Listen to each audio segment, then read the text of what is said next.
Sangai Story Channel na tabiribo pumnamakpu taram noksari. Ngasiso mayamgi ngayhak pothananabagidamak anauba wari masa amakak uduna laksari. Wari masa sige maming adudagi di wari masa sige aibana Rajen Humuksam. Hauzik mayamgi ngayhak pothananabagidamak uduna laksari ba wari masa adudagi di taminarasi. Ningol Chakauba maya yausilaklabadi kaithel silaklagani. Magi patkat narakpada mina sikna sainaba ngamlaklaroy. Khara walingai sida haiduna lamnganbiga ibetonga numit humnigi mamangdagi haunaraga keba yaba kesilaga zarda matap amamam umsai tauraga diesel auto amada punna tongduna sana kaithel karai. Sana kaithel yaure dukal amada sangle apamba poto mawong mataw haiduna yaubura hanglammi.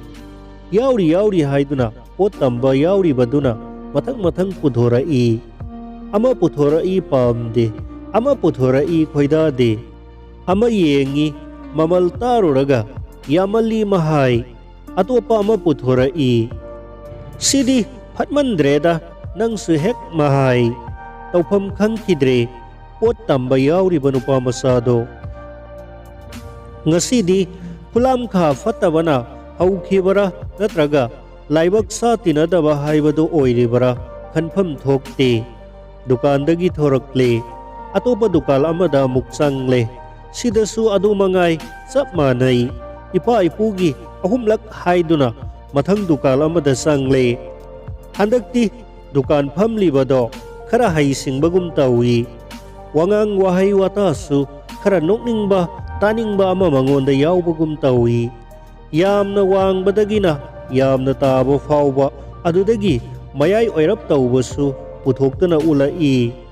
Handakti lamnganbi mayay oirap tauba ama ulakpada pambagum taure. Mamalhangnare ngangnare hunnare sapsabi hairo hairami. Ayon bana khara hena launingba araibana kharatana oizana launingba masana tawani.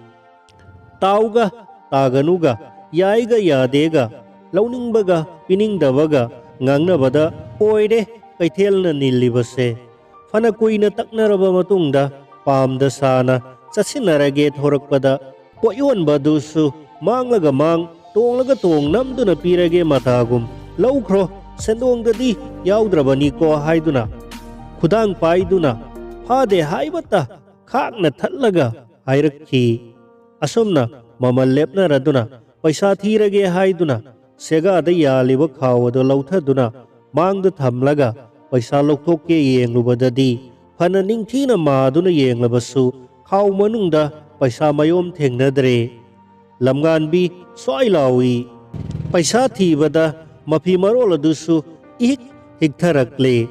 Yamna pakhana hairei ibeton kaino aina tawribasibo kaidaurage kok thikro thengkhre me nangbo. Hai langkhinu hairamlaga mamaido isa mok ngangna humang marik karai. Kaidaurage haimi nangi kethabi sina napigado amak loisiluse mi soidana sinarani. Lamnganbi na ibeton gi makhutto tap haraga khaw manung aduda hapsinki. Adudagi di mabani sangduna khawado paifak tuna yengbada khangle. Khawado nakal amada ahoba ama leiramle. Lamnganbi makokpaiduna phamtharai mamitagi pirang mari sintharai. Tauriba thaududa thengle hairambi ibetombisu tawpham khangdre. Laisi hainaduna ngangnaraga lakpa poti ngangnariba potsi khakta sunate. Sum thokani di khangdabana ibetonsu aigi yauribasina konadrabadi nangondagi lupa khara waige yum yauraga kona hanjinge haujikta hainakhibani.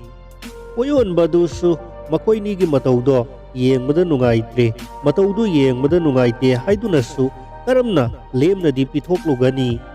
Sakmai khangnaduna kona piro haigadabasu sakangmai khangnaba nate ꯈꯖꯤꯛꯇꯒꯤ ꯃꯤ ꯃꯔꯤ ꯃꯉꯥ ꯌꯦꯡꯅꯔꯛꯂꯦ꯫ ꯑꯗꯨꯛ ꯊꯋꯥꯏ ꯅꯨꯡꯉꯥꯏꯇꯅ ꯋꯥꯔꯤꯉꯩ ꯇꯟꯖꯥꯗꯨꯗ ꯑꯁꯦꯡꯕ ꯈꯪꯗꯕ ꯍꯥꯏꯉꯝ ꯇꯧꯉꯝꯕ ꯑꯃꯅ ꯅꯥꯁꯣꯟꯅꯅ ꯉꯥꯡꯕ ꯇꯥꯔꯛꯏ꯫ ꯇꯧꯁꯤꯟꯅꯕ ꯑꯣꯏꯔꯝꯗꯅ ꯍꯧꯖꯤꯛꯀꯥꯟꯒꯤ ꯃꯧ ꯅꯍꯥꯁꯤꯡꯁꯦ ꯇꯧ ꯉꯝꯕꯤ ꯌꯥꯝꯅ ꯂꯩꯔꯕꯅꯤꯀꯣ꯫ ꯑꯋꯥꯕꯒ ꯏꯀꯥꯏꯕꯒ ꯄꯨꯟꯈꯤꯕꯅ ꯃꯤ ꯎꯁꯤꯠꯇꯕ ꯋꯥꯍꯩ ꯑꯗꯨꯒꯤ ꯃꯄꯨ ꯇꯥꯟꯅꯗꯨꯅ ꯈꯨꯝꯃꯨꯕꯁꯨ ꯉꯝꯈꯤꯗꯦ꯫ ꯑꯁꯨꯛ ꯀꯨꯏꯅ ꯂꯩꯕꯗꯤ ꯌꯥꯔꯣꯏꯗꯕꯅꯤꯅ ꯏꯀꯥꯏ ꯍꯧꯒꯠꯂꯒ ꯍꯥꯏꯔꯛꯏ, ꯁꯥꯎꯕ ꯌꯥꯗꯦꯀꯣ, ꯀꯣꯟꯅ ꯂꯧꯔꯒꯦ꯫ ꯑꯁꯨꯝꯅ ꯃꯈꯣꯏ ꯑꯅꯤ ꯌꯥꯝꯅ ꯍꯩꯅꯤꯡꯗꯅ ꯗꯨꯀꯥꯟꯗꯒꯤ ꯇꯞꯅ ꯊꯣꯔꯛꯂꯝꯃꯤ꯫ ꯏꯕꯦꯇꯣꯟꯒꯤ ꯈꯔ ꯌꯥꯎꯖꯔꯛꯄꯗꯨꯁꯨ ꯀꯔꯤꯃꯠꯇ ꯂꯩꯗꯅ ꯌꯨꯝꯗ ꯑꯣꯏꯅ ꯍꯜꯂꯛꯂꯦ꯫ ꯆꯠꯃꯤꯟꯅꯔꯨꯕ ꯀꯧꯕꯅꯤꯅ ꯅꯨꯡꯉꯥꯏꯇꯗꯨꯅ ꯏꯕꯦꯇꯣꯟꯁꯨ ꯆꯤꯟꯇꯥ ꯄꯨꯗꯨꯅ ꯆꯪꯈ꯭ꯔꯦ꯫ ꯂꯝꯉꯥꯟꯕꯤꯁꯨ ꯃꯌꯨꯝ ꯌꯧꯔꯦ꯫ ꯐꯤꯔꯣꯜ ꯐꯥꯎꯕ ꯍꯣꯡꯗꯣꯛꯀꯅꯤ ꯈꯪꯗꯅ ꯎꯪꯗꯨꯅ ꯐꯃꯨꯡꯗ ꯂꯣꯡꯅ ꯍꯥꯏꯊꯈ꯭ꯔꯦ꯫ ꯀꯔꯤꯅꯣ ꯍꯧꯖꯤꯛ ꯃꯇꯝ ꯑꯁꯤꯕꯣ? ꯃꯗꯣꯝ ꯈꯜꯂꯤ꯫ ꯊꯋꯥꯏ ꯅꯨꯡꯉꯥꯏꯇꯅ ꯑꯗꯨꯛ ꯋꯥꯅ ꯂꯩꯔꯤꯉꯩꯗ ꯇꯧꯁꯤꯟꯅꯕ ꯑꯣꯏꯔꯤꯅꯤ ꯍꯥꯏꯗꯨꯅ ꯃꯤꯒꯤ ꯑꯋꯥꯕꯗ ꯀꯔꯦꯝꯅꯕꯤꯔꯤꯕ ꯅꯠꯇꯦ꯫ ꯑꯁꯨꯝꯅ ꯇꯧꯁꯤꯟꯅꯕ ꯃꯧ ꯅꯍꯥꯁꯨ ꯀꯩꯊꯦꯜ ꯑꯁꯤꯗ ꯍꯦꯛ ꯂꯥꯛꯄ ꯖꯥꯠꯂꯥ?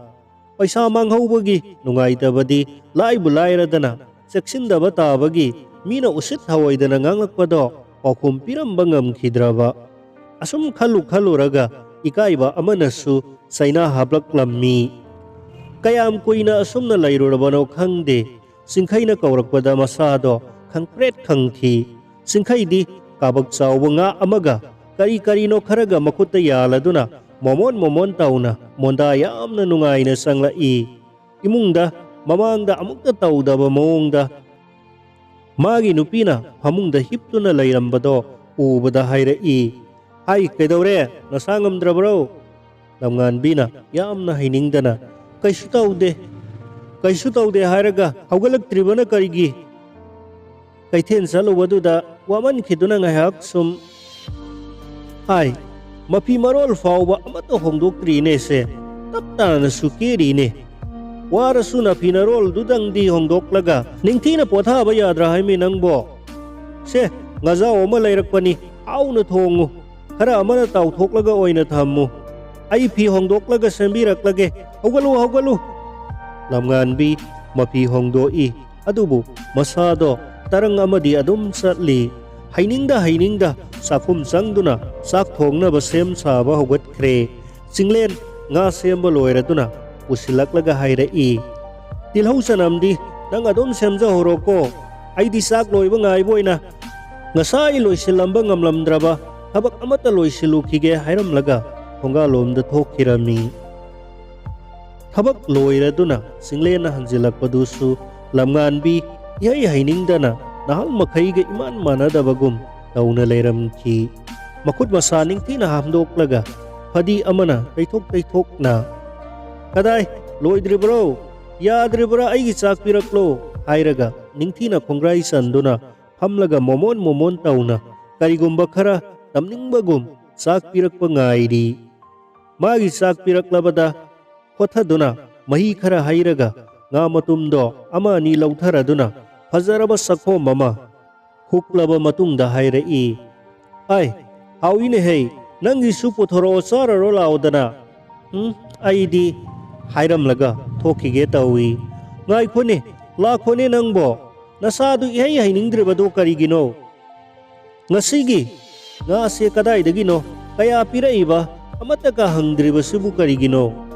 ꯂꯝꯉꯥꯟꯕꯤ ꯀꯔꯤꯃꯠꯇ ꯈꯨꯝꯗꯦ꯫ ꯆꯤꯡꯂꯦꯟꯅ ꯃꯈꯥ ꯇꯥꯔꯛꯏ, ꯅꯪꯅ ꯍꯪꯗ꯭ꯔꯕꯁꯨ ꯍꯥꯏꯕꯤꯒꯦ ꯂꯥꯎꯅꯦ, ꯅꯪꯁꯨ ꯈꯖꯤꯛꯇꯪ ꯑꯣꯏꯔꯕꯁꯨ ꯆꯥꯎꯗ, ꯌꯥꯝꯅ ꯍꯥꯎꯏꯗ꯫ ꯑꯁꯨꯝꯅ ꯆꯥꯛ ꯆꯥꯅ ꯆꯈꯣꯝ ꯑꯃꯃꯝꯒꯤ ꯃꯔꯛꯇ ꯂꯦꯞꯇꯨꯅ ꯉꯥꯡꯂꯤ꯫ ꯉꯁꯤꯗꯤ ꯑꯩꯒꯤ ꯃꯔꯨꯞ ꯑꯃꯅ ꯃꯥꯒꯤ ꯄꯣꯠ ꯑꯃꯠꯇ ꯂꯩꯃꯤꯟꯅꯔꯨꯁꯤ ꯍꯥꯏꯗꯨꯅ ꯀꯩꯊꯦꯜꯗ ꯑꯁꯨꯝ ꯆꯠꯂꯨꯕꯅꯤ꯫ ꯃꯥꯒꯤ ꯄꯣꯠ ꯂꯩꯕ ꯂꯣꯏꯔꯕꯗ ꯆꯥ ꯒ꯭ꯂꯥꯁ ꯑꯃꯃꯝ ꯊꯛꯈꯤꯁꯤ ꯍꯥꯏꯗꯨꯅ ꯍꯣꯇꯦꯜ ꯆꯪꯗꯨꯅ ꯆꯥ ꯊꯛꯂꯨꯔꯒ ꯊꯣꯔꯛꯂꯦ꯫ ꯑꯩꯈꯣꯏ ꯑꯅꯤ ꯋꯥꯔꯤ ꯁꯥꯗꯨꯅ ꯁꯨꯝ ꯈꯣꯡ ꯂꯝꯕꯤꯗ ꯂꯥꯛꯄꯅꯤ꯫ ꯃꯥꯡꯗ ꯐꯤ ꯌꯥꯟꯐꯝꯗ ꯐꯤ ꯌꯥꯟꯗꯕꯤ, ꯃꯈꯧꯔꯤ ꯆꯔꯝꯗ ꯐꯤ ꯌꯥꯟꯕꯤ, ꯃꯁꯥ ꯃꯎꯀ ꯐꯕꯤ, ꯈꯣꯡꯊꯥꯡ ꯈꯨꯗꯤꯡꯒꯤ ꯏꯄꯣꯝ ꯅꯥꯏꯕꯤ, ꯃꯁꯛ ꯑꯗꯨꯁꯨ ꯌꯦꯡꯕꯗ ꯅꯨꯡꯉꯥꯏꯕꯤ ꯑꯃ, ꯃꯅꯥꯀꯣꯡ ꯑꯗꯨꯗ ꯃꯣꯕꯥꯏꯜ ꯑꯃ ꯅꯞꯁꯤꯜꯂꯗꯨꯅ, ꯃꯃꯤꯠꯇꯨꯅ ꯇꯔꯪ ꯑꯃꯗ, ꯑꯗꯨꯒ ꯃꯈꯣꯡ ꯑꯗꯨꯅ ꯑꯩ ꯇꯝꯅ ꯊꯥꯡꯖꯤꯟꯗꯨꯅ asum laklibado urubada soidana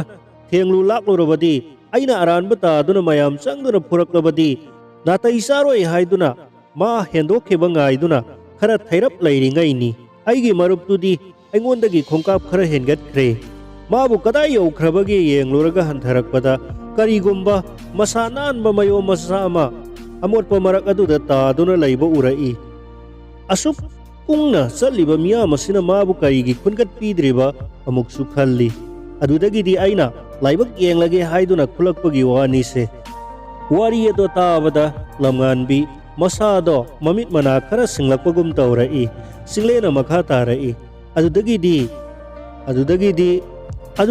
kari oiramlaba kari oini kari oiramlage nangbu yenglabra haiba ngai khota khoni adudagidi aigi marupto tanaraga makudangdo ta pairaga puri yonba dukal amada aikoini changle chap manaba full sat ani size hairaga pek tawbiro hekta mahai adudagidi purito amumam painaraga ngayon phamlomda hekta sangi kabak chawba manaba nga ani mamal hekta hangi adudagidi paisa sat pithoklaga yananaba semhalaga amamam yanarasi hainarubadudadi madi ngakhrabazat oire adudagidi mana purit amaga nga aduga aisu purit amaga nga siga puraklibasini ngasai mayo masadudi kari oiramlage haiba kari oini hairo se kari oiramlage haiba angang kagidi nate ko kadai dainoda mana horaklamdrabadi khanduna purit ani ngazawani leithokhraba matungda lemhauribadudagi mangonda lupa 2,000 amagasu pithokre chamnga chatpi ngakta thekchindunane lupa 9,000 yaurambagi wani se ha hairamlaga lamnganbi nokhorai mabukningda lona khanjai haidoklaroi da haidokluraga yum kainanabani